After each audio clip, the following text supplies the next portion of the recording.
बिस्मिल्लाहिर्रहमानिर्रहीम। अस्सलाम वालेकुम वरहमतुल्लाहि वबरकातुहू।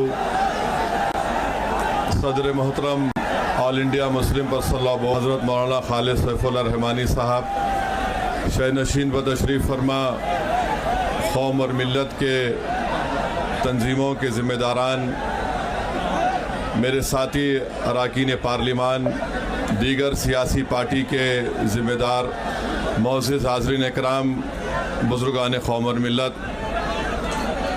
मैं सिर्फ आपके सामने ये अर्ज़ करना चाह रहा हूँ कि नरेंद्र मोदी की हुकूमत वक्फ बिल को लाकर क़ानून बनाने की जो कोशिशें कर रही है, उनका मकसद एक ही है।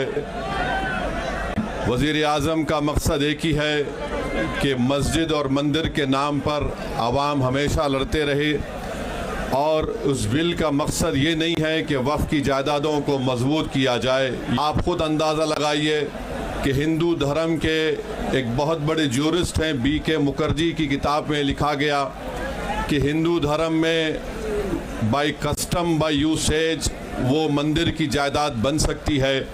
तो नरेंद्र मोदी वक्फ बाय यूज़र को इस तरह से ख़त्म कर रहे हैं कि अगर कोई डिस्प्यूट होगा या गवर्नमेंट प्रॉपर्टी होगी तो वक्फ बाय यूज़र नहीं रहेगा। दिल्ली में 123 वक्फ की जायदादें हैं जिस पर मरकज़ी हुकूमत का कि ये गवर्नमेंट की प्रॉपर्टी है। कलेक्टर को इख्तियार देने का मतलब यही है कि कलेक्टर हुकूमत के हक़ में फ़ैसला देगा।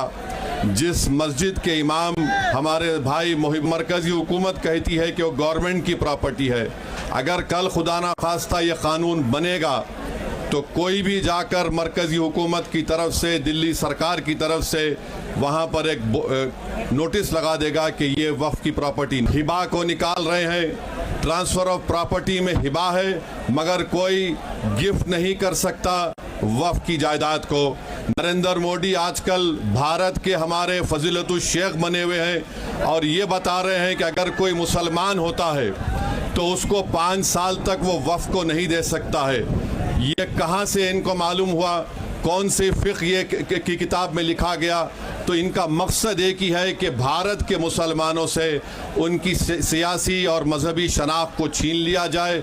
मैं आपको छीनना, इवैक्यू प्रॉपर्टीज़ को छीन लेना, ये मकसद नरेंद्र मोदी की हुकूमत का है। और हम कॉशन कर रहे हैं चंद्रबाबू नायडू को, हमारे पासवान साहब को और नीतीश कुमार कायम रहेगी। अगर आप इस वक्त नाजुक वक्त में इस बिल की तायीद करेंगे तो आपको मुसलमान कभी नहीं माफ़ करेगा, क्योंकि आपकी तायीद की वजह से ये बिल क़ानून बनेगा। इसलिए हम उनसे भी कह रहे हैं कि आप इस गैर अनकॉन्स्टिट्यूशनल बिल की तायीद मत करिए। हमारा मुतालबा सिर्फ यही है, अगर हिंदू धर्म की प्रॉपर्टीज़ में, मंदिरों में, सिखों के गुरुद्वारा में कोई गैर सिख या गैर हिंदू मेंबर नहीं बन सकता तो मुसलमान के इस वक्त में क्यों बन सकता है? तो ये तमाम चीज़ें हैं। हम उम्मीद करते हैं कि हुकूमत इसका नोटिस लेगी।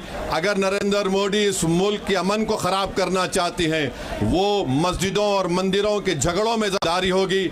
मैं यहाँ पर शुक्रिया अदा करना चाहूँगा हमारे जॉइंट वर्किंग कमेटी पार्लियामेंट के तमाम अरकान का, और ख़ास तौर से कल्याण बनर्जी साहब का, TMC के राजा साहब का, DMK का, हमारे नासिर भाई का और मुहिबुल्लाह नदवी साहब का। हमने तमाम बड़ी कोशिशें की।